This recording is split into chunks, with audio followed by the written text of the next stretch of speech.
What is up, everybody? Escape to 11 here. I am back. I have been in the blizzard here on the East Coast, and I had lost power during the holidays. I'm still homebound, but I got power back, so I'm finally going to be talking about the Nade launcher, and we got the 8 up, just because I think the 6 is not really going to be worth our time to really focus on, but I'm going to put the build up here. I have it with the new pilot and the implants that you can get for it. These 3 legendary implants are the same ones that they will have in epic and rare form, so that's really nice, and some of the damage ones can even show up in the shop when I was playing around with it, so that's pretty cool. Now this weapon I feel like is a interesting mix of like the disc launcher and rocket mortars, which sounds super good, right? Because those are great weapons, but it's not exactly as good as those weapons, and we'll talk about why. All right, so first of all, this weapon and how it works, it's a trajectory one that's similar to the rocket mortars, but you don't have to lock onto it. You can still target stuff further away.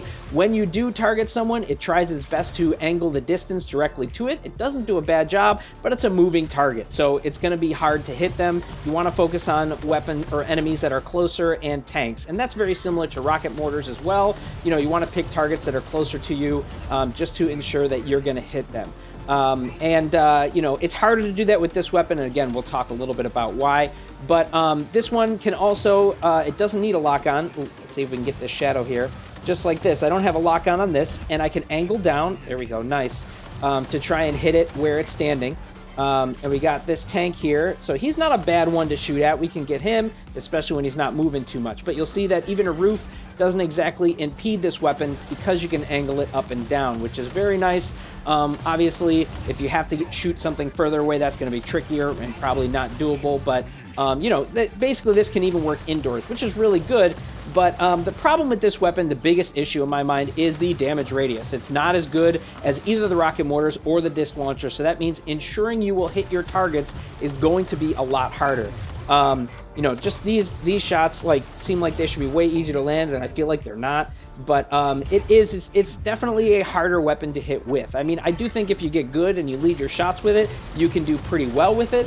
But it's not one that I think damage-wise or anything is still going to outpace the disc launcher or rocket mortars. The disc launcher radius is a little over 10 meters, I think, naturally, once you get it all the way up there. This is only 5 meters, okay? So it's only half that, basically, to start with.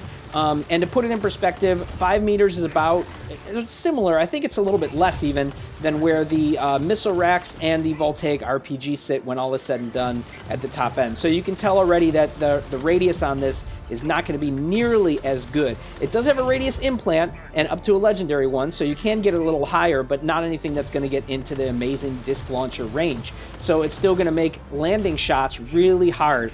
And, you know, similarly, it's not going to be like the rocket mortars. But, you know, you can see where it arcs over targets, and if you're good with your landing shots, you can hit stuff. I'm only at 3 stars, so I think if I took this all the way up and had the implant all the way up, I would land a few more shots, but I still think it's not going to be super amazing. Now, the question people have, though, of course, is this is right now in an event crate rush. I can throw it up on the screen, just a quick shot of it, but the idea is that should people get this? Is this worth getting? It's an 8 energy weapon, you know, so it's only going to have a certain level of play, and the current event crate rush is, if you want to guarantee it, those are terrible shots, if you want to guarantee getting it, you're going to end up spending like 12k acoins. So 12k acoins for an 8 energy weapon is not worth it. Think about your other 8 energies, and, you know, even I wouldn't even spend 12k on like a disc launcher 8, or maybe not even an EM rifle 8, all right? That's a lot of acoins to spend on one to get it. So I don't really think it's worth getting, but I also haven't looked at the higher level version yet. So maybe that will be, but you guys can let me know your thoughts on this weapon below, and we'll see you out there on the battlefield.